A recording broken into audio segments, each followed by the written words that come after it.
আসসালামু আলাইকুম, শুভরাত্রি সবাইকে। আশা করছি সবাই ভালো আছেন। আজকে খুবই ইম্পর্টেন্ট কিছু টপিক নিয়ে কথা বলবো। আশা করছি আপনাদের ভালো লাগবে এবং আমি আমার মতামত তুলে ধরব। তো আজকের টপিক হচ্ছে বউ বাপের বাড়ি গেলে আর আসতে চায় না। এটি নিয়ে পাশাপাশি আমি যে বিষয়গুলি নিয়ে কথা বলার চেষ্টা করব, কিছুটা টাচ করব, সেটা হচ্ছে অনেকেরই স্বামী স্ত্রী বা স্ত্রীর এই ক্ষেত্রে একটা ইয়ে থাকে যে বিয়ের পরেই জামাই কামাই করে না, স্বামী স্ত্রী দুইজনই বলে আমাকে সন্দেহ করে। তারপরে হচ্ছে বড়দের যে বিষয়টি রয়েছে সেটা হচ্ছে কাবিন নিয়ে নির্ধারণ করা। কাবিন সম্পর্কিত আমি কিছু কথা বলবো। তারপরে হচ্ছে খুব সুন্দরভাবে সংসার চলছে, সবকিছুই ঠিক আছে, সম্পর্কটা খুব সুন্দর যাচ্ছে, হুট করে একটা না একটা ভেজাল লেগে যাচ্ছে, এটা নিয়ে। তারপরে হচ্ছে স্ত্রীর করণীয়। 7 নাম্বার টপিক হচ্ছে স্বামীর করণীয়। আর 8 নাম্বার সবচেয়ে ইম্পর্টেন্ট একটি বিষয়, সেটা হচ্ছে জেদ, রাগ বনাম সম্পর্ক। এবং আপনারা বুঝতেই পারছেন যে আমি কোন বিষয়গুলো নিয়ে কথা বলবো, সেটা হচ্ছে দাম্পত্য জীবন। তো প্রথম প্রশ্ন যেটি থাকে যে বউ বাপের বাড়ি গেলে আসতে চায় না। যেহেতু সিসিএস নিয়ে কাজ করি, প্রায় প্রতিদিনই এই ধরনের দাম্পত্য কলহ নিয়ে বিভিন্ন ধরনের অভিযোগ আসে। আর সবচেয়ে বেশি অভিযোগ আসে যেটি, সেটা হচ্ছে যে ছেলেরা বলে থাকে, রিসেন্টলি বিয়ে করা হোক, পুরাতন বিয়ে করা হোক, একটাই প্রশ্ন, ভাই বউ বাপের বাড়ি গেলে কেন আসতে চায় না। কারণ এর উত্তরে হচ্ছে যে ভাই আমি তো আর বউ না যে বলতে পারবো যে বউ বাপের বাড়ি গেলে কেন আসতে চায় না। তবে সেই ক্ষেত্রে কিছু অবজারভেশন আমার আছে, সেটা হচ্ছে হয়তো আপনারা আরো আপুরা যারা আছেন তারা বলতে পারেন যে বউ হিসাবে আপনি বাপের বাড়ি গেলে কেন আসতে চান না, কি হয় আপনাদের। তবে আমার যেটা মনে হয় সেটা হচ্ছে যে বাপের বাড়ি আর শ্বশুর বাড়ি কিন্তু একই জায়গা না বা একই রকম না। বাপের বাড়িতে যে স্বাধীনতা বা মায়ের সামনে যে স্বাধীনতা, সেটা কিন্তু শ্বশুর বাড়িতে সেই স্বাধীনতাটা একটা মেয়ে পায় না। কিংবা ধরেন একটা রেস্ট্রিকশন সবসময় থাকে। ছেলেরাও যদি শ্বশুর বাড়িতে যায়, একটা রেস্ট্রিকশন সবসময় থাকে। তো মায়ের বাড়িতে আসলে কিন্তু আমি আমার মতো, আমার বাসায় যা ইচ্ছা তা খাচ্ছি, যা ইচ্ছা তা পড়ছি। আমার একটা সময় একটা জায়গায় যেতে ইচ্ছা করছে, আমি মাকে বলছি যে মা আমার আচার খেতে ইচ্ছা করছে, আমি কিন্তু এনে দিচ্ছি। অনেক সময় দেখা যায় স্বামীকে কি বলবো কি বলবো না। কিংবা দেখা যায় যে বিভিন্ন মেয়েলি বিষয় থাকে, যেগুলো হচ্ছে যে অনেক ক্ষেত্রে নারীরা বা স্ত্রীরা তার স্বামীর সাথে শেয়ার করতেও কিন্তু তারা অনেক ক্ষেত্রে এগুলো টেবু, তারা হয়তো চিন্তা ভাবনা করেন যে আচ্ছা আমি যদি আমার হাজবেন্ডকে এই কথাগুলো বলি সে কিভাবে মেনে নিবা, কিংবা শাশুড়িকে বলি, শ্বশুরকে বলি, সেক্ষেত্রে মাকে বলতে পারে। তো বাসাতে প্রত্যেকের বাসাতেই সেটা হয়। তবে হ্যাঁ, বউ বাপের বাড়ি গেলে আসতে চায় না, এটা হচ্ছে একটা সহজাত প্রবৃত্তি। সেক্ষেত্রে আমি বলবো যে যারা মাসের পর মাস থেকে যাচ্ছে, তাদের প্রথম কথা হচ্ছে যে বউ যদি বাপের বাড়ি গেলে আসতে চায় না, বউ আর মেয়ে কিন্তু পার্থক্য আছে। একটা মেয়েকে আপনি যখন বিয়ে দিয়ে দিচ্ছেন, সে কিন্তু অন্যের বাসার বউ এবং সে অন্যের বাসাতে রেসপন্সিবল হচ্ছে। সে আপনার বাড়িতে গেলে আপনাকে উচিত হচ্ছে তাকে ঠিক সময় মতো তার শ্বশুর বাড়িতে পাঠিয়ে দেয়া, এবং সেখানে আপনাকে এটা প্রতিনিয়ত বুঝাতে হবে। এটা মায়ের দায়িত্ব, এটা বাবার দায়িত্ব, বা শ্বশুর বাড়িতে যারা আছে, মানে ছেলে শ্বশুর বাড়িতে যারা আছে, তাদের দায়িত্ব হচ্ছে যে বউ বাসায় গেলে আসতে চায় না। আমরা যেরকম আমার যেটা সহজাত প্রবৃত্তি মনে হচ্ছে যে আমরা হোস্টেলে গেলে যেভাবে, কোথাও গেলে বা ব্যাচেলর লাইফে গেলে যে বাসায় আসলে আমাদের অফিসে যেতে ইচ্ছা করে না, আবার অফিসে গেলে বাসায় যেতে ইচ্ছা করে না। আমরা যারা ব্যাচেলর লাইফ ইউজ করি আমরা জানি যে বাসায় আসলে আমাদের কিন্তু মানে একটা জায়গায় গেলে সেই সময় যাই না, সেইটাতেই আমরা থেকে যেতে ইচ্ছা করি। আর মা বাবার বাসা তো সবসময় এখানে ফ্রি হোটেল, ফ্রি খাওয়া দাওয়া।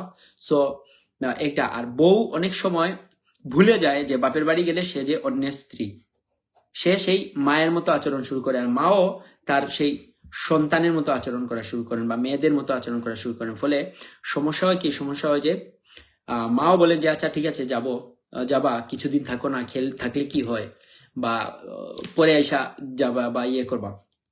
তো সেক্ষেত্রে কি হয়, সেক্ষেত্রে হচ্ছে বউ বাপের বাড়িতে থাকুক কোনো সমস্যা নাই, বছরের পর বছর থাকুক সেটাও সমস্যা নাই। কিন্তু এখানে একটি পয়েন্ট বিষয়, সেটা হচ্ছে যে আপনি কতদিন থাকবেন বা কতদিন রাখবেন সেটা স্পষ্ট করে শ্বশুর বাড়িকে অথবা যে স্বামী আছে তাকে বলতে হবে যে আমি বাপের বাড়িতে যাচ্ছি 2 মাস, 3 মাস। এরপরে এই 2 মাসের ভেতরে আপনাকে ফেরত আসতে হবে। এবং জামাইয়ের সাথে আপনার সম্পর্ক সুন্দর রাখতে হবে। অনেক ক্ষেত্রে দেখা যায় যে ঝগড়া বিবাদ হলে গেলে হয় কি, রাগ করে, আমাদের রাগের মাথায় আমাদের এটা ব্লক করার অভ্যাস সবসময় আছে। আমরা ছেলেরাও মেয়েদেরকে ব্লক করে দিই, মেয়েরাও ছেলেদেরকে ব্লক করে দিই, এটা সম্পর্কের টানাপোড়েন সৃষ্টি হয়। তো সেইখান থেকেই মূলত দেখা যায় যে বাপের বাড়িতে গেলে মাও দেখতে পাচ্ছে যে মেয়ের সাথে একটা মিসবিহেভ হচ্ছে, তখন মা বলে যে দূর তো শ্বশুর বাড়িতে যাওয়ার দরকার নেই, শাশুড়ির বাড়িতে যাওয়ার দরকার নেই। আবার স্বামীও দেখে যে মার বাড়িতে আসলে বা শাশুড়ির সাথে বা মানে তার মা বাবার সাথে বউ মিসবিহেভ করতেছে, তখন বলে পড়ে থাক, তোর বাপের বাড়িতে যতদিন ইচ্ছা তুই পড়ে থাক, তোকে নিয়ে আসবো না। তো এইখানে একটা টানাপোড়েনের সৃষ্টি হয়। তো এটা হচ্ছে উভয় পক্ষকেই সুন্দরভাবে এটাকে ম্যানেজ করতে হবে। আর সবচেয়ে বড় বিষয় হচ্ছে বউকে এটা বিষয়টা মানতে হবে। সে বাপের বাড়িতে যাচ্ছে ঠিক আছে, কিন্তু সে কিন্তু অন্যের বউ। তো বউকে বউয়ের মতো বিহেভ করতে হবে এবং বলতে হবে আমি 1 মাস গেলে সম্পূর্ণ 1 মাস থাকতে চাই, এবং খুব সুন্দরভাবে শ্বশুর শাশুড়ির সাথে বলে আসতে হবে যে মা, আমি 1 মাসের জন্য যাচ্ছি, আমি আপনাদের সাথে সম্পর্ক রাখবো, খেয়াল রাখবো, আপনারা আমার খেয়াল রাখবেন, যোগাযোগ রাখবেন। আর স্ত্রীর সবসময় হচ্ছে যে শ্বশুর শাশুড়ি যদি তাদের খেয়াল রাখতে নাও পারে, স্ত্রীর উচিত হচ্ছে সে সবসময় ফোন দেয়া। একটা আদর্শ স্ত্রী সবসময় শ্বশুর শাশুড়ির কে খোঁজ রাখে, জামাইয়ের খোঁজ রাখে, খেতে পারছে কিনা, বসতে পারছে কিনা। আর মনোমালিন্য হলেও স্বামী স্ত্রীর সম্পর্কটা সবসময় বজায় থাকা উচিত। এই ক্ষেত্রে শ্বশুর বাড়ি হোক বা নিজের বাড়ি হোক, অনেক ক্ষেত্রে অনেক ধরনের সংঘর্ষের হয়। আমি যেটা দেখতে পেলাম, সেই সময় তারা সম্পর্ক বন্ধ করে দেয়, দুই পক্ষই বলে দেয় যে থাক, এখন সম্পর্ক রাখার দরকার নেই, ওই পক্ষ বলে থাক, সম্পর্ক রাখার দরকার নেই।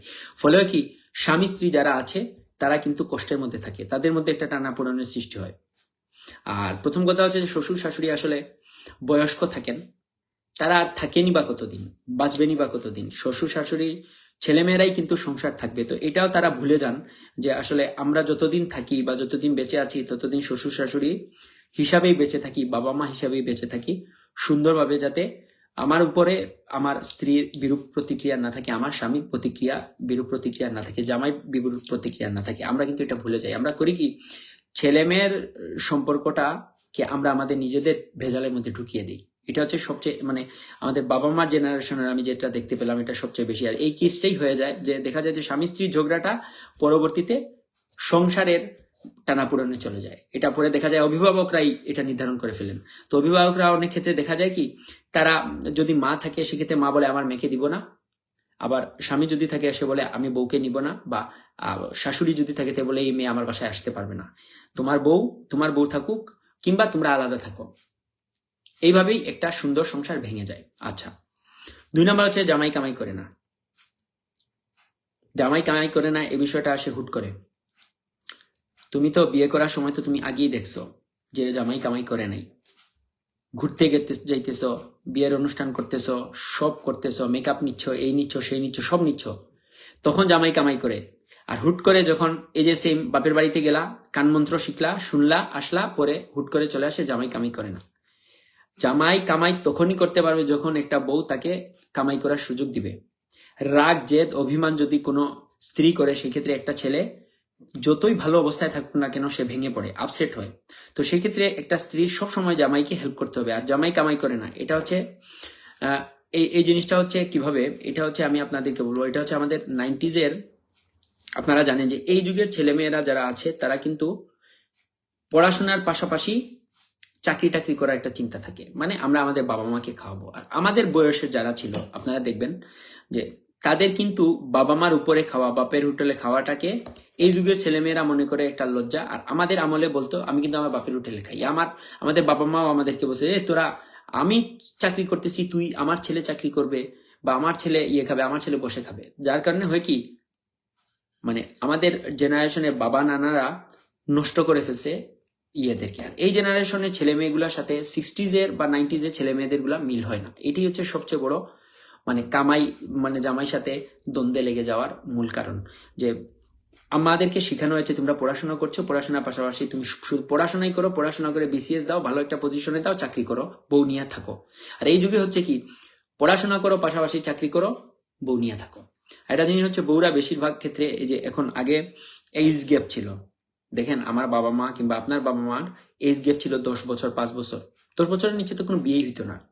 তো আগের আমলে মেয়েরা ছিল খুবই তার সংসার প্রিয়, স্বামী ছাড়া তার কিছু বোঝে না। কিন্তু এই যুগের মেয়েরা কি, এই যুগের মেয়েরা আগের আমলে নামাজ পড়তেন, রোজা রাখতেন, ধর্মীয় পালন করতেন, চাকরি টাকরিটাকে তারা মনে করতেন যে বাবা চাকরি করা যাবে না বিয়ে করলে। আর এই যুগের মেয়েরা ইন্ডিপেন্ডেন্ট, এরা শিক্ষিত, এরা উচ্চ শিক্ষিত হচ্ছে, এরা নিজেরাই নিজেদের লাইফকে ডিসাইড করছে।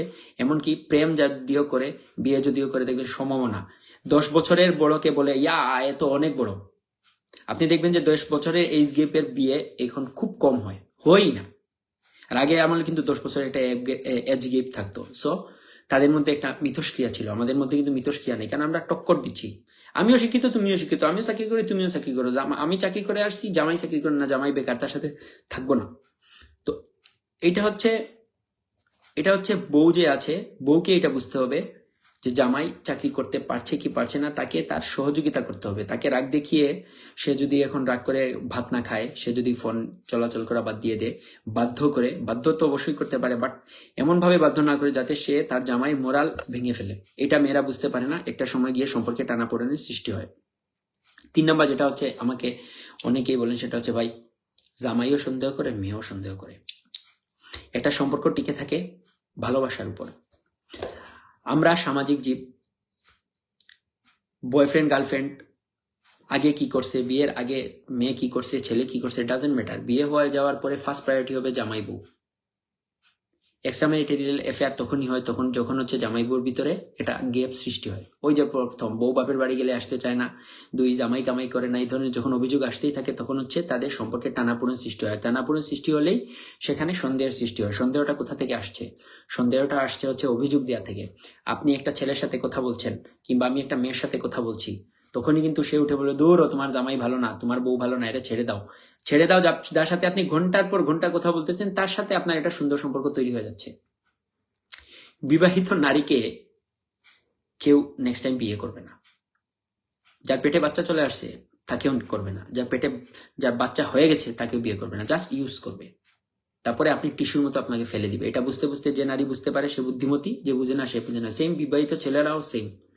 এটা মেয়ের সাথে প্রেম করতেছে, ওই তোমারে আর বিয়ে করবে না ভাই, 2 দিন পরে তোমারে রেখে সে আর একটা নতুন বেটার পাইলে সে চলে যাবে। সে তোমাকে অপশন হিসাবে ইউজ করতেছে, টাইম পাসের অপশন, আর কিছুই না। You are just time passing tool, আর কিছুই না। সে তার গন্তব্যে খেলে ঠিকই আর একটা ভালো ছেলে পেলে বিয়ে করে ফেলবে, ওকে, আর তুমি বসেই থাকবা। তো সেই ক্ষেত্রে কি হচ্ছে? সন্দেহ করা।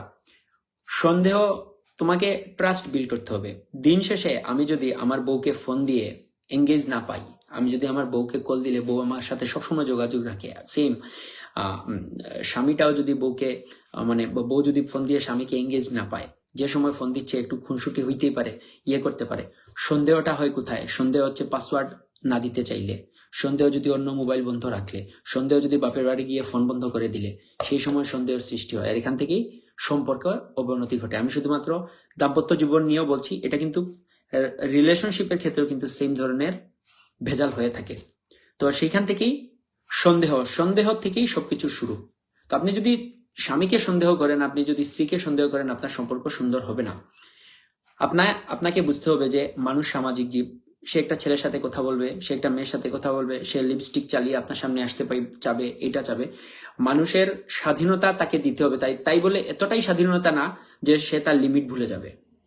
লিমিট পর্যন্ত তুমি যা ইচ্ছা করতে পারো।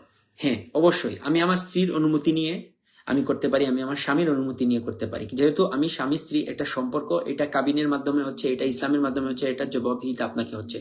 আপনি উল্টাপাল্টা অন্য কারোর সাথে আপনি এক্সট্রা ম্যারিটাল অ্যাফেয়ার করলে সেটা এক্সট্রা ম্যারিটাল অ্যাফেয়ার হয় এবং এটা অবৈধ সম্পর্ক। সো আপনাকে বুঝতে হবে বৈধ কোনটা, অবৈধ কোনটা। আপনাকে সন্দেহ করছে, আপনি সুন্দর করে বুঝিয়ে দেন, আপনি ফোনের দেখিয়ে দেন যে হ্যাঁ তুমি সন্দেহ করছো এই মানুষটাকে নিয়ে, ওকে ঠিক আছে, আমি মেয়েটা নিয়ে কথা বলতেছি, এই সম্পর্ক, এই কারণে আমি এই মেয়েটার সাথে কথা বলছি, কিংবা এই কারণে এই ছেলেটার সাথে কথা বলছি। তখনই তো আপনার সম্পর্কটা সুন্দর হয়ে যায়। নিজেকে সবসময় ট্রান্সপারেন্ট রাখতে হবে, স্বচ্ছ রাখতে হবে, এটাই হচ্ছে মূল বিষয়। আসেন এবার 4 নাম্বার টপিক, সেটা হচ্ছে কাবিন নির্ধারণ। সবচেয়ে ইম্পর্টেন্ট বিষয়। বিয়ে যখন হয় আমাদের বেশিরভাগ, এক হচ্ছে রিলেশনশিপ, একটা হচ্ছে অ্যারেঞ্জের মধ্যে 2 ধরনের। একটা হচ্ছে কোথাও দেখে পছন্দ হওয়া, রেফারেন্সের মধ্যে পছন্দ হওয়া। 2 হচ্ছে রায়বার বা ওই আপনার কি বলে রায়বারের কি বলে ঘটকের মাধ্যমে বিয়ে হওয়া। ঘটকগুলো করে কি, সামান্য টাকার জন্য আপনাদেরকে উইদাউট ইনফরমেশন ছেলে সম্পর্কে ভুল ইনফরমেশন দিবে। এর যদি 3 বিয়ে থাকে 4 বিয়ে থাকে উঠে বলবে বিয়েই হয় নাই, খুব ভালো। ছেলেও যদি নষ্ট থাকে, যদি বাচ্চা থাকে এই থাকে, উঠে বলবে কিছুই না, খুব ভালো। সো বিয়ে করার আগে আপনারা ব্যাকগ্রাউন্ড চেক করে নেবেন। বিয়ে করার পরে যদি আপনাদের ব্যাকগ্রাউন্ড গুলো আসতে থাকে, সেটা আপনার মানে সংসারের ক্ষেত্রে ইয়ে হয় যে ছেলে মেনে নিতে পারে, মেনে নিল, যে মেনে নিতে পারতেছে না তা তো ডিভোর্স হয়ে যাচ্ছে। কয়টা ডিভোর্স দিবেন আর কয়টা বিয়ে করবেন, প্রথম জিনিস হচ্ছে এটা। রায়বান নিয়ে কোনো সম্পর্ক, কাবিন নির্ধারণ। এই কাবিন নির্ধারণটা হচ্ছে ছেলেদের জন্য একটা জুলুম, আমি বলবো মেয়েদের জন্য জুলুম। 25 লক্ষ টাকা, 10 লক্ষ টাকা, 5 লক্ষ টাকা, 5 ভরি সোনা, এই একটা বিয়ের রীতি অনুসারে একটা ছেলের সাথে এই বিষয় নিয়ে তার বাবা মারা কোনো সময় আলাপ আলোচনা করে না, বর্তমানে উচিত। কাবিন নির্ধারণের সময় গিয়ে দেখবেন আপনার এক পা কবরে দেয়া যেগুলো আছে তারা বসে মিটিং করবে, বাবা মা মিটিং করবে, রায়বার মিটিং করবে, আর জামাই যদি যায় চুপ হয়ে বসে থাকবে। জামাই শুধু দেখবে, তারা নির্ধারণ করবে মেরে নিলামে তুলতেছে, মেরে ভোগ্যন্যতে চলতেছে, আমার মেরে 10 লাখ টাকা দিবেন, আমরা কিছু চাই না, যৌতুকটা তো কিছু দরকার নেই, কিন্তু মানে আসবাবপত্র আমার লাগবে না, কিছু লাগবে না, কিন্তু 20 লাখ টাকা লাগবে, 5 ভরি সোনা লাগবে, 1 কোটি টাকা লাগবে। ছেলের ইনকাম আছে 1 কোটি টাকা, তুমি দিয়ে দিতেছো, এটা তোমার বাপের ইনকাম। এই তো একই জিনিস, জামাই কামাই করে না, এটা বাপের ইনকাম। 5 লক্ষ টাকা, 5 লক্ষ টাকা, 10 লক্ষ টাকা, 20 লক্ষ টাকা, 25 লক্ষ টাকা, ছেলের ইনকাম কয় লক্ষ, তার উপরে নির্ভর করে আপনি কাবিন দেন, আপনার সম্পর্ক ঠিকবে, আপনার মেয়ের সাথে, আপনার ছেলের সাথে সংসারটা টিকবে। এখন 5 লক্ষ টাকার কাবিন নিয়ে যে করতেছে, সে কাবিন ব্যবসাতে যাবে। সে একবার সে এখন নারী নির্যাতন কেসে ফেলে ছেলেটার সাথে, ছেলে ফ্যামিলির সাথে মেয়ে একটা সুন্দর সিস্টেম পাইছে, কাবিন নির্ধারণ 10 লক্ষ টাকা, তার 2-3 দিন ক্লাস করবে, এই করবে সেই করবে, আবার এই 10 লক্ষ টাকা তোলার জন্য সে চলে আসবে। সোনা তো পেয়েই গেল, বাসায় নিয়ে চলে গেল, বিক্রি করে দিল, আর পরে কাবিন নির্ধারণ করবে। তো কাবিনটা হচ্ছে ধর্মতেও হয়তো আছে, আমরাও বলবো বর্তমানে কাবিন নির্ধারিত হবে জামাইয়ের ইনকামের উপর। জামাই যদি 10 টাকা ইনকাম করতে পারে, আপনি 10 টাকা ইনকামের দিবেন, এটা জামাই দিবে, এটা বাপ দিবে না, মা দিবে না, এটা পরিবার দিবে না। এই জিনিসটা, এই টেবু থেকে আপনার বের হয়ে আসেন। কাবিন নির্ধারণটা হবে জামাইয়ের ইনকামের উপর। জামাই যদি 1000 টাকা ইনকাম করতে পারে, মেয়ে 1000 টাকাই করবে। কারণ এই কাবিন নির্ধারণ দিয়ে 5 লক্ষ টাকা 10 লক্ষ টাকা দিয়ে একটা সংসার নষ্ট হয়ে যাচ্ছে। এটা 7-8 বছরের সংসার হোক, 3-4 মাসের সংসার হোক, 1 বছরের সংসার হোক, 10 বছরের সংসার হোক, এই কাবিন নিয়ে একটা সময় মারামারি হয়। আর এই কাবিনটা পরে কি হয়, পরে আপোষে 10 লক্ষ টাকা জায়গায় 2 লক্ষ টাকা পাইলেও তো লাভ, 1 লাখ টাকা পাইলেও লাভ, 50,000 টাকা পাইলেও লাভ। এই আর উকিলদেরকে বলা হয় 1 লক্ষ টাকা দিব, বিয়েটা করায় দাও, পরে গিয়ে দেখা যায় করে কি 2 পক্ষ 20,000 টাকা দিয়ে ধরায় দেয়। ফলে 80,000 টাকা যে দিল না, সেটা হচ্ছে ছেলে মেয়েদের সংসারের উপরে এফেক্ট পড়ে। তো বেইমানি করা যাবে না। আপনি যদি 20,000 টাকা দিতে পারেন, আপনি সরাসরি উকিলকে বলবেন 20,000 টাকা, মানে কি রায়বারকে বলবেন 20,000 টাকা দিব, 10,000 টাকা দিব, 5,000 টাকা দিব, বেইমানি করবেন না। আপনার ছেলে মেয়ের সংসার নষ্ট হয় ওদেরও বদুয়ার কারণে। সো 2 নম্বরই করবেন না, এটা হচ্ছে মূল বিষয়। ভেজাল লেগে যাচ্ছে হুট করে, ভেজাল লেগে যায় থার্ড পার্সনের কারণে। কান পাতলা মেয়েরা, কান পাতলা ছেলেরা সংসারে অশান্তি সৃষ্টি করে। আপনি নিজের চোখে যেটা দেখছেন না, নিজের চোখে যেটা বুঝছেন না, ততক্ষণ পর্যন্ত আপনি কিছু বিশ্বাস করবেন না। ভেজাল হুট করে লেগে যায়। বর্তমানে খুব সুন্দর একটা জিনিস হচ্ছে আপনার কালা জাদু হচ্ছে, নজর লাগছে। তো সেই ক্ষেত্রে এই জিনিসটা প্রকটভাবে দেখা যাচ্ছে, সেই জিনিসটা আপনারা খেয়াল রাখবেন। নামাজ রোজা পড়ার চেষ্টা করবেন, আল্লাহর কাছে সবসময় ইস্তেগফার করবেন, চেষ্টা করবেন। আর ভেজাল লেগে গেলে নিজের ভেজালটাকে নির্ধারণ করার চেষ্টা করবেন। একটা স্ত্রী পারে নিজের সংসার ঠিক করতে, ভেজাল লাগে স্ত্রীর কারণে, ভেজাল লাগে স্ত্রীর মায়ের কারণে, ভেজাল লাগে স্বামীর কারণে, স্বামীর মায়ের কারণে, বাবার কারণে, শ্বশুরের কারণে, শাশুড়ির কারণে, কিংবা বাইরের চাচা মামা খালা আত্মীয় স্বজনদের কারণে। সম্পর্কটা হচ্ছে স্বামী এবং স্ত্রী, তারা নির্ধারণ করবে তারা কি করতে চাচ্ছে। তারা কি বাবার পক্ষে নিবে, মায়ের পক্ষ নিবে, নাকি নিজের সংসার নিবে। কারণ বাবা মাকে আপনি একই সাথে 2 দলকেই আপনি সন্তুষ্ট করতে পারবেন না। সো আপনি কি করতে হবে, 2 দলকেই আপনাকে হাতে রেখে আপনাকে নির্ধারণ করতে হবে আপনি কি করতে চাচ্ছেন। একটা মেয়ে যদি স্বামীর সাথে সংসার করতে চায়, পৃথিবীর কেউ নাই সেই স্ত্রীকে তার স্বামী থেকে মানে আলাদা করার। কিন্তু সেই স্ত্রী যদি বলে আমি স্বামীর সাথে যাব না, তাহলে স্বামী জোর করে নিয়ে যেতে পারবে, কিন্তু স্ত্রী যাবে না। তো স্ত্রীর উপরে নির্ভর করে, স্ত্রীকে আল্লাহ এই শক্তিটা দিয়েছেন যে সে সেটাকে সুন্দরভাবে নির্ধারণ করতে পারবে। সেক্ষেত্রে সে তার মা বলুক, বাবা বলুক, বোন বলুক, ভাই বলুক, যে বলুক, সে শুধু যদি বলে আমি স্বামীর সাথে সংসার করতে চাই, আমার স্বামী কামাই করুক না, আমার স্বামী আমাকে সন্দেহ করুক, আমার জামাই আমাকে মারুক, তাও আমি সংসার করব, তাহলে তার সংসার টিকে যাবে। এই যুগের ছেলেমেয়েরা, আমাদের বাবা মাদের যুগে আমরা দেখেছি মায়ের খায়া গাইল খায়া দিনের সংসার পর্যন্ত করতে, কিন্তু এই যুগের ইন্ডিপেন্ডেন্ট মেয়েগুলো ডিভোর্সই হচ্ছে, সিঙ্গেল থাকতেছে, চট্টগ্রাম যাচ্ছে, এখানে যাচ্ছে, ওইখানে যাচ্ছে, সতীত্ব বিলিয়ে বেড়াচ্ছে, কিন্তু সংসার করতে পারছে না। সংসার করতে পারাটাই হচ্ছে মূল বিষয়। সো এই কারণে হচ্ছে তো ভেজাল লেগে যাচ্ছে, ভেজাল লাগবেই, মানুষ মাত্রই ভেজাল হবে। আল্লাহ এই জন্যই বলেছেন তোমরা জমিনে ফেসাদ সৃষ্টি করো না, তোমরা হিংসা তৈরি করো না, তারপরে হবে হিংসা, জেদ, এগুলো হবে। এখন হচ্ছে স্ত্রীর করণীয়। বিয়ে করার পরে একটা স্ত্রী আর মেয়ে থাকে না, স্ত্রী একটা রেসপন্সিবিলিটি চলে আসে, তার উপরে স্বামীর ঘর বর্তায়, তার উপরে মায়ের ঘর বর্তায়, তার উপরে মা নিজেও মা হওয়ার একটা রেসপন্সিবিলিটি বর্তায়, একটা পর্যায়ে শাশুড়ি হওয়ার রেসপন্সিবিলিটি বর্তায়, একটা পর্যায়ে নানি হওয়ার রেসপন্সিবিলিটি বর্তায়, দাদি হওয়ার রেসপন্সিবিলিটি বর্তায়। তো স্ত্রী মানে অনেক কিছু। একটা মেয়ে, একটা স্ত্রী চাইলে সংসার ভাঙতে পারে, একটা স্ত্রী চাইলে সংসার গড়তে পারে। আপনি কোন ধরনের স্ত্রী হবেন সেটা হচ্ছে আপনার আর এই করণীয় নিয়ে আমি এত কিছু বলবো না। সবসময় স্বামীকে প্রাধান্য দেওয়ার চেষ্টা করবেন, স্বামীকে বোঝানোর চেষ্টা করবেন, স্বামীর সাথে সম্পর্ক ঠিক রাখবেন। আপনার আবেগ, অভিমান, রাগ, জেদ যা কিছু হোক স্বামীর সাথে সম্পর্ক রাখবেন। স্বামীর সাথে আপনি যখনই দূরত্ব সৃষ্টি করবেন, মনে রাখবেন স্বামী কিন্তু অন্য মেয়ের কাছে সেই দূরত্বটা সৃষ্টি করার চেষ্টা করবে। তো আমি একটা কথাই বলি যে যখন আমাদের ভেতরে ভেজাল সৃষ্টি হয়, তুমি হয়ে যাও পর আর সে হয়ে যায় আপন, নিজেরও জানতেই।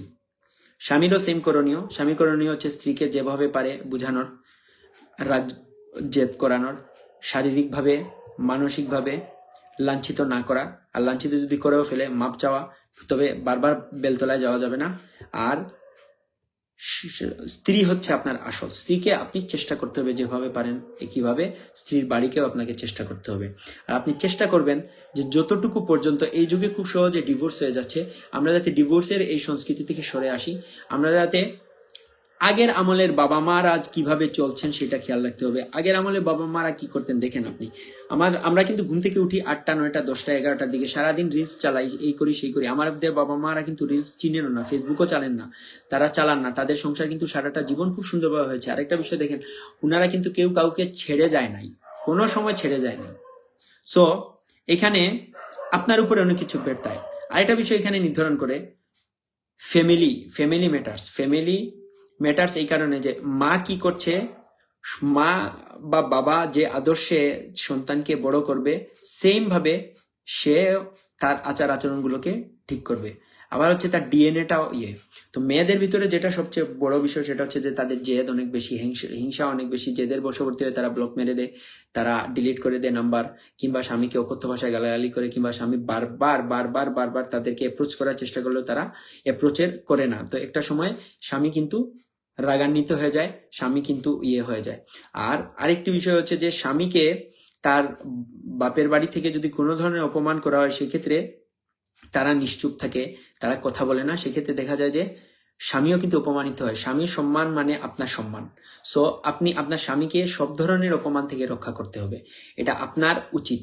আপনাকে কেউ, আপনার স্বামীর সম্মান মানে আপনার সম্মান। আপনি খুব আনন্দিত হলেন, কিভাবে আমি বউর ক্ষেত্রেও বলবো যে বউকে খুব অপমান করতেছে বাপের বাড়িতে, আর আপনি খুব আনন্দিত হলেন, আপনি উল্টার পাল্লে গিয়ে 2টা থাপ্পড় মেরে আসলেন না। আপনার বউ আপনার সবচেয়ে কাছের মানুষ, মরে যাওয়ার সময় পানি কিন্তু আপনার বউই দিবে। সো আপনার খেয়াল রাখতে হবে, একটা সংসার গড়ে তোলাটা অনেক কঠিন, ভেঙে দেওয়াটা 5 মিনিটের বিষয়। সো গড়তে অনেক কষ্ট লাগে। আরেকটা বিষয় হচ্ছে যে ওই যে ভেজাল লাগের জায়গাতে যাই, ভেজাল লাগার পরে হয় কি, মুরব্বীরা একটা বিষয় নিয়ে নেয়। এই কাবিনের ক্ষেত্রে মুরব্বীরা নেয়, স্বামী স্ত্রীর ক্ষেত্রে মুরব্বীরা নেয়। মুরব্বীদের এখানে কি আছে? আমি আমার সংসার করব, আমরা তো বালক, আমরা তো না বালক না। আমরা নিজ গৃহে আমরা বুঝতে পারতেছি আমরা লাইফে কি করব। 60-70 বছরের আপনি আপনার মতো আপনার লাইফ আপনি সুন্দর করে নিচ্ছেন। আপনি কেন নির্ধারণ করবেন যে আমার বউ আমার বাসায় আসতে পারবে কিনা, না আমার স্বামী আমার বাসায় আসতে পারবে কিনা, আমার মেয়ে আমি দিব না? আপনার মেয়ে হওয়ার আগে সে আরেকজনের স্ত্রী, আপনার ছেলে হওয়ার আগে আরেকজনের স্বামী। এটা আপনার খেয়াল রাখতে হবে, আপনি ভুলে যান, এটা আপনার খেয়াল রাখতে হবে। ওকে, বললাম স্ত্রী করণীয়, স্বামীর করণীয়। এবার রাগ জেদ বনাম সম্পর্ক। একটা সম্পর্ক বলছিলাম আগেই, টিকে থাকে নিজেদের কারণে, ভেঙে যেতে পারে খুব সহজেই। যে সম্পর্ক রাখতে চায় সে হাজার সুতা দেখে, হাজার দুর্বলতা দেখে, হাজার প্রশ্ন দেখে সে কিন্তু সম্পর্কটাকেই ধরে রাখে। আর যে ভেঙে ফেলতে চায় তার জন্য একটাই যথেষ্ট, আমার জামাই কামিয়ে করেন, আমি আসবো না। সো আপনাকে নির্ধারণ করতে হবে আপনি কি করবেন। হ্যাঁ, এমন রাগ করা উচিত না যেটা আপনার ক্ষতি করে, এমন রাগ করা উচিত না, এমন কোনো পদক্ষেপ নেওয়া উচিত না যেটা আপনাকে পরবর্তীতে পস্তায়। এবং মানুষ কোনো সময় রাগ জেদের বশবর্তী হয়ে কোনো সিদ্ধান্ত নিলে সেটা সব সময় আত্মঘাতী, এটা মেনেই নিতে হবে। আরেকটা বিষয় হচ্ছে রাগ জেদ দোষ দেয়া। আমাকে বুঝতে হবে হাত তালি কিন্তু এক হাতে বাজে না। আমি সবসময় নিজেকে নিরপেক্ষ অবস্থানে রেখে আমি কথা বলি, যার কারণে আমাকে অনেকে দেখতে পারেন, অনেকে দেখতে পারেন না, যে আমি দোষ কিন্তু দুই পক্ষেরই দেই, আমারও দেই, তারও দেই। আমি তো একপাক্ষিক কোনো সময় কথা বলি না। আমি একটা চেষ্টা করি সবসময় যুক্তি খণ্ডানোর। কেউ আমাকে একটা কথা বলছে, আমি চুপ থেকে কেন বলছে সেটা বলার চেষ্টা করি, এবং পরবর্তীতে বলি আমার যদি ভুল হয়ে থাকে আমি খুব সহজে ক্ষমা চেয়ে নিই। আমাদের ক্ষমা চাওয়ার প্রবণতাটা খুব কম। আমরা অন্যকে নিয়ে পরচর্চা করতে করতে এতই ব্যস্ত থাকি যে নিজের যে ভুলগুলো আছে সেটাকে ইয়ে করি না। আমি যদি বলি যে তুমি এটা করছো, ওইটা করছো, এটা করছো, ওইটা করছো, শুধু বলতেই থাকি এটা করছে, ওইটা করছে, কিন্তু আমার যে দোষ আছে, আমি যে বেয়াদবি করছি, আমি যে ভুল করছি, আমি যে জেদ দেখাচ্ছি, আমি যে করছি, এটা আমি বলি না। আমাদেরকে রাগ জেদ থেকে সরে আসতে হবে, সম্পর্ক ঠিকঠাক থাকতে হবে, এবং সবচেয়ে বড় বিষয়, মানুষ হতে হলে, মনুষ্যত্ব নিয়ে জন্মাতে হলে, সম্পর্ক জীবন দায়িত্ব নিতে হলে দোষ আগে নিজেকে দিতে হবে। হ্যাঁ, আমি এই ভুল করছি, আগামীতে এই ভুলগুলো করব না, এবং তাকে সুযোগ দিতে হবে। স্বামী হোক সুযোগ দিতে হবে, স্ত্রী হোক সুযোগ দিতে হবে। আর সুযোগ তাকে দেয়া যাবে না যে আপনার ক্ষতি করে। আরেকটা বিষয়, সম্পর্কতে আমি যখনই একটা বিষয় গিয়েছি, আমি জানি না, আমার কাছে যারাই আসে তাদেরকে আমি বলি, ভাই আমার বাবা আমাকে যেটা শিখিয়েছেন যে তোমার সাথে কারো সম্পর্ক যদি অবনতি হয় তুমি তাকে কনভিন্স করার চেষ্টা করো। সে তোমাকে বকা দেখ, গালি দেখ, যা দেখ, এটা তার বিষয়। তুমি চেষ্টা করো তুমি যাতে তাকে তোমার সম্পর্কে ভুল ধারণা থেকে সরিয়ে আসতে পারো। আমার বাবা এটাও বলে যে তোমার শাশুড়ির সাথে, শ্বশুরের সাথে সম্পর্ক যদি সমস্যা হয়, ক্ষেত্র বিশেষ তুমি তাদেরকে জড়িয়ে ধরে চুমু দাও, দরকার হয় পায়ে পড়ো। কিন্তু নারীরা কিন্তু বলে কিসের কি ধর, এর চেয়ে বেটার পাবি, এর চেয়ে বেটার হয় না, এর চেয়ে বেটার হয় না। ভাই বর্তমানে যেটা আছে সেটা নিয়েই থাকার চেষ্টা করেন। Divorce is not a good decision, breakup is not a good decision. Best decision is that you should cope up with what you have, and you should cope up with what you have, and you should try to develop yourself with your better half. better half মানে অর্ধেক, এই better half মিলে হয় ফুল। So আপনাকে নির্ধারণ করতে হবে, স্বামী এবং স্ত্রীকে নির্ধারণ করতে হবে, এবং স্ত্রীর উপরেই সবচেয়ে বড় জিনিস যে আমি স্বামীর ঘর করব কি করব না, আমি মেনে নিব কি নিব না, আমার এখানে থাকলে লাভ হবে, বাপের বাড়ি থেকে লাভ হবে নাকি শ্বশুর বাড়ি থেকে লাভ হবে, আমার কি লাভবান হচ্ছি কি হচ্ছি না, মা কি আমাকে ভুল পরামর্শ দিচ্ছেন নাকি শুদ্ধ পরামর্শ দিচ্ছেন, কিংবা শাশুড়ি কি আমাকে ভুল পরামর্শ দিচ্ছেন কি শুদ্ধ, কিংবা আমার জামাই দিচ্ছেন। দিন শেষে এটা খেয়াল রাখতে হবে। বাবা মারা, আগের আমলের মেয়েরা বাপের বাড়িতে গেলে ফেরত আসতো, কিন্তু এই যুগের মেয়েরা বাপের বাড়িতে গেলে ফেরত আসে না, ডিভোর্স লেটার পাঠায় দেয় বা ডিভোর্স দিতে বাধ্য করে। সম্পর্ক গড়াটা অনেক অনেক বড় বিষয়। বিয়ে মানে হচ্ছে সম্পর্ক গড়া। বিয়ে করলে কেউ সম্পর্ক ভাঙে না। প্রেমে ব্রেকআপ হইতে পারে, প্রেম ইজ নট হালাল। তো সম্পর্কটা হচ্ছে, বিয়েটা হচ্ছে বৈধ। কাবিন নির্ধারণ করেন ছেলের ইনকাম দেখে। 10 টাকা ইনকাম করলে 10 টাকার উপরে নির্ধারণ করেন। মেয়েকে বিয়ের পণ্য বানাচ্ছেন না, মরার পরে হাসরে হিসাব দিতে হবে। এটা মানুষ্য সৃষ্টি, এটা আল্লাহ বলে দেন নাই। মেয়ের ওজনের সমান ওইগুলো আগের আমলে ছিল, এখন নাই। এখন মানুষ 95% ছেলেপেলেরা ডিগ্রিধারী বেকার। তো যে ছেলে ডিগ্রিধারী বেকার তাকে তুমি বিয়ে করে দিচ্ছ, বিয়ে করার তোমার দরকার কি? বেকার যে আছে তার বেকার হিসাবে রাখো। যে মেয়ে বেকার ছেলে নিয়ে নিতে পারে না তার বিয়ে করার দরকার কি? আর তোমারও বিয়ে দেওয়ার দরকার কি? তো সে তার চাকরি করুক, তুমি তোমার চাকরি করো। এটা মেয়েকে সংসারের ভিতরে ফালায়, একটা ছেলেকে সংসারের ভিতরে ফালায়, তারপরে তুমি মারামারি করবা, বাবা মারা মারামারি করবে, আর ছেলে মেয়ের জীবন নষ্ট হয়ে যাবে, মাসের পর মাস যাবে। This is not fair. এটা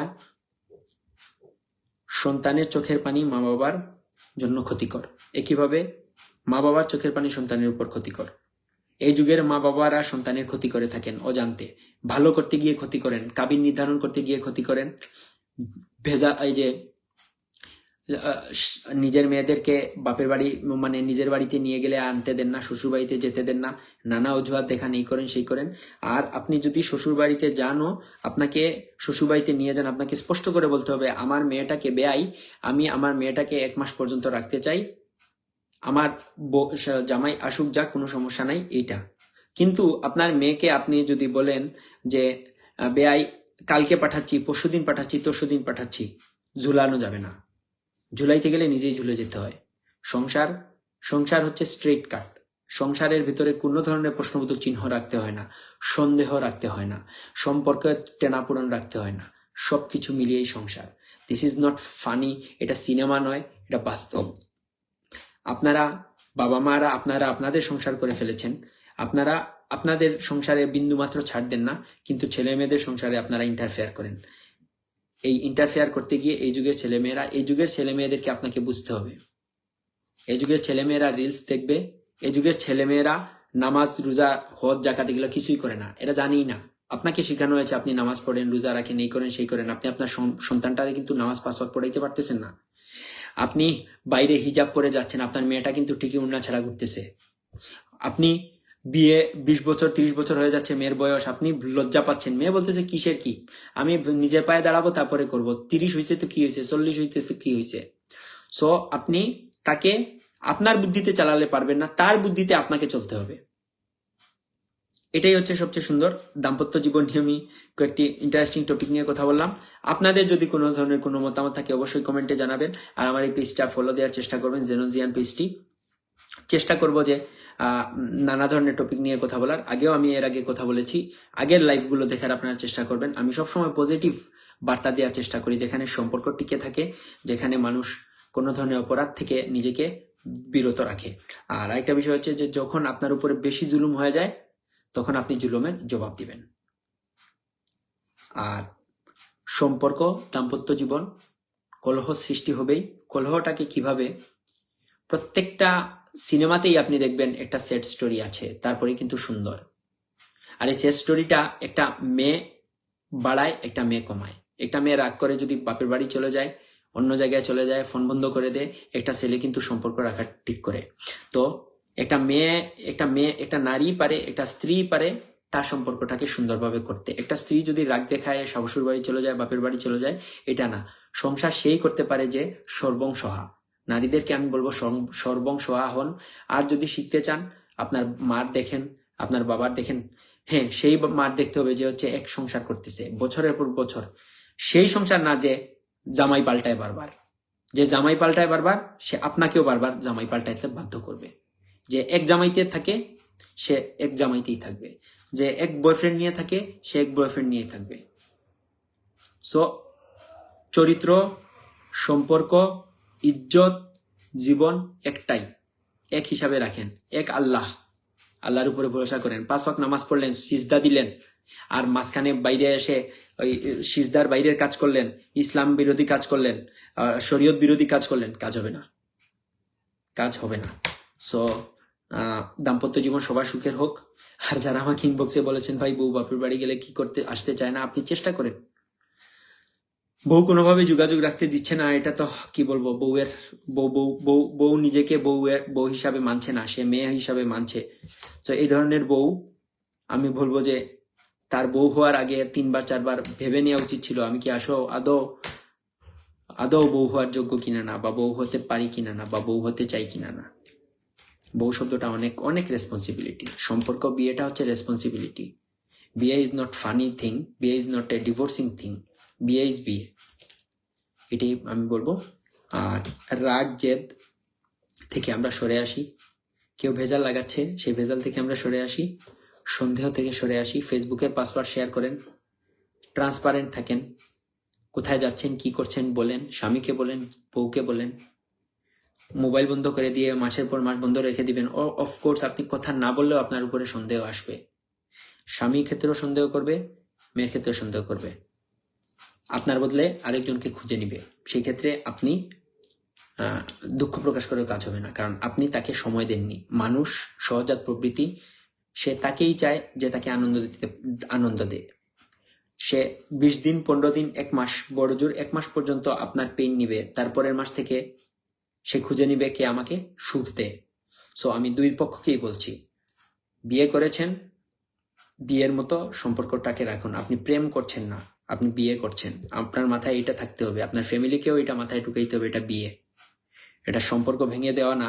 এটা ওই প্রেম থেকে ছড়াইয়া নিয়ে আসা না যে তোর চেয়ে এর চেয়ে বেটার তোকে দিব, এর চেয়ে বেটার কোনো সময় হয় না। এটা নির্ধারিত, এটা পরীক্ষিত যে এর চেয়ে বেটার কোনো সময় হয় না। আমি জেনোজিয়ান লিখে দিচ্ছি, আমি ইশফাক লিখে দিচ্ছি, এর চেয়ে বেটার কোনো সময় হয় না। হাসিনাকে সরিয়ে আমরা কাকে নিয়ে আসছি আল্লাহ জানে। সো এর চেয়ে বেটার কোনো সময় হয় না। যেটা পেয়েছি সেটা নিয়ে শান্তি থাকি। হাসিনাকে ছড়িয়ে ইনশাল্লাহ আমরা আরো ভালো জায়গাতে যাব। কারণ হাসিনাও একটা নারী, আর নারীর হাতে দেশ গেলে, নারীর হাতে অ্যাটর্নি পাওয়ার গেলে সব নষ্ট হয়। একটা পুরুষ এসেছে, দেখেন ভেজাল টেজাল সব বন্ধ হয়ে গেছে। তো পুরুষরা, নারীরা যেভাবে চিন্তা করে সেভাবে পুরুষরা চিন্তা করতে পারে না। যে ঘরে নারী হচ্ছে হত্যাকর্তা বিধাতা, সেই ঘরে সুখের চেয়ে অসুখটাই বেশি আসে, অশান্তি বেশি আসে। সো পুরুষরা একটা চিন্তা ভাবনা করে কথা বলে, নারীরা রাগের জেদে কথা বলে। এই ক্ষেত্রে আমার খেয়াল রাখতে হবে, রাগ জেদের ঊর্ধ্বে গিয়ে সম্পর্ককে টিকিয়ে রাখতে হবে। প্রতিটা সম্পর্কই গুরুত্বপূর্ণ। আপনার আচরণের উপরে নির্ভর করবে আপনার সন্তান কেমন জন্ম হচ্ছে। আপনি যদি ভালো হন, আপনি যদি ত্যাগী হন, আপনার সন্তানরাও ত্যাগী হবে, ছাড় দিবে। আর আপনি যদি জেদি হন, আজকে আপনি যা যা কষ্ট করছেন, আগামীর প্রজন্ম, আপনার সন্তান তার চেয়ে বেশি কষ্ট করবে। কারণ আমরা তো কিছুটা হলেও বাবা মার কথা শুনি, কিন্তু এই যুগের ছেলেমেয়েরা মুখের উপরে ছেড়ে চলে যায়। আপনি আমি দরজা লাগিয়ে ঘুমিয়েছি কিনা সন্দেহ। আমাদের আমলের মাথা নিচু করে একটা মেয়ের সাথে কথা বলছি, এই যুগের মায়া পাইন্ডে দেখে বলো ও ইউ আর সো হট। আমরা হট বলতে গেলেও কিন্তু ভয় পেতাম, আর ওই এস ওয়ার্ড গুলা, শস শব্দগুলো কিন্তু বাদ দিয়ে দিতাম। সো এই যুগটা খুব খারাপ একটা যুগ। এই যুগে আমরা আমাদের সন্তানদেরকে যদি আদর্শবান বানিয়ে যেতে না পারি, আমাদের বাপ দাদাদের মতো বানিয়ে যেতে না পারি, তাহলে এই যুগের ছেলেমেয়েরা রিলসে পড়ে থাকবে। এরা জানবে না ঠাকুরদার ঝুলি কি, এরা জানবে না আমাদের সাথে 5 মিনিট 10 মিনিট কথা বলতে হয়, এরা জানবে না কোনো কিছুই। এরা তো পড়াশোনাও করতে পারছে না, কারণ এরা পড়াশোনার বই জানে না। বই হাতে নেন, আপনি দেখবেন আপনার ছেলে মেয়ে পাগল হয়ে যাবে, আপনার ছেলে মেয়েরা। সো আগামী জেনারেশন কে সুস্থভাবে, সুস্থ ধারায় ঠিক করে নিয়ে আসতে হবে। সেই আমাদের বাবা মাদের আমল, 5 ওয়াক্ত নামাজ পড়া, ঠিকমতো খাবার খাওয়া, সবকিছু করা। সো সবার জীবন সুন্দর হোক।